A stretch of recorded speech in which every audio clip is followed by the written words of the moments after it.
ngayon makakausap natin si Attorney Francis Tolentino, Chairman ng MMDA. Chairman, magandang tanghali. Si PR Kanghel po ito. Ay, magandang tanghali, Tia. Magandang tanghali sa iyong taga-subaybay.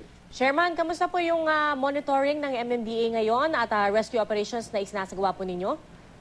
Clearing operations na po tayo ngayon. Yung mga napupul na puno, yung mga debris dito sa Ross Boulevard, yun na po yung pinagkakaabalahan po ng ahensya ngayon. Pero yung alert po natin kagabi, i-assess po natin ngayon. Tatawag kami ng Metro Manila Disaster Council meeting by 1 p.m.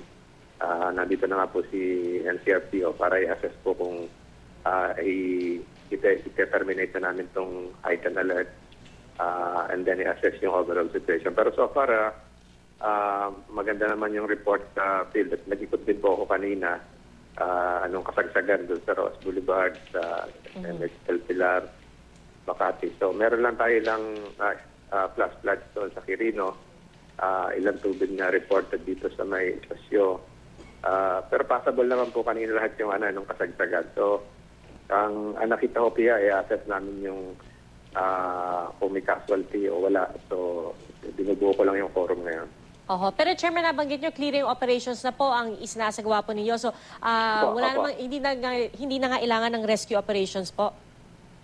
Meron tayong mga ilang pinapuntahan dito sa may Otis, may tawag tayo. Mga pailan-ilan lang, pero hindi ito yung massive community-wide operations na mga kailangan ng pagdadala sa evacuation center. May mga nangyari kagabi na preemptive evacuation dito po sa Baseco. Meron din po sa balita ko sa Navotas at Quezon City. Pero hindi ito yung persahan na evacuation. Ito yung preemptive lamang. At bago pa man lang tumama na malakas si Glenda.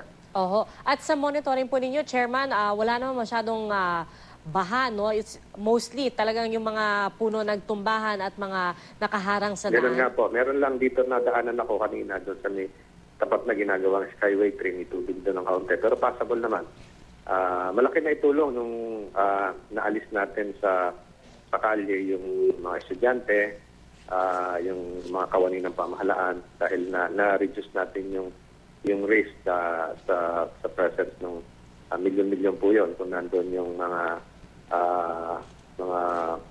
ilang kawani at mga estudyante. So, malaking bagay po yung declaration ng suspension ng classes. So, sa tansya po ninyo, Chairman, gano'ng katagal bago tuluyan maialis yung mga nakaharang sa daan? Overtime po namin ito ngayon. Hindi lang namin magalaw kanina kasi ayoko naman malagay sa peligro din yung ating mga kawani kasi iba po nagliliparan pa yung ilang debris. So ngayon sinisimulan na po yan kanina pa. Tatapusin po ito kung kinakailangan magdamag uli at kung kinakailangan na wala rin tulog uli. Although nakakapanghinaan pagpuyat ka.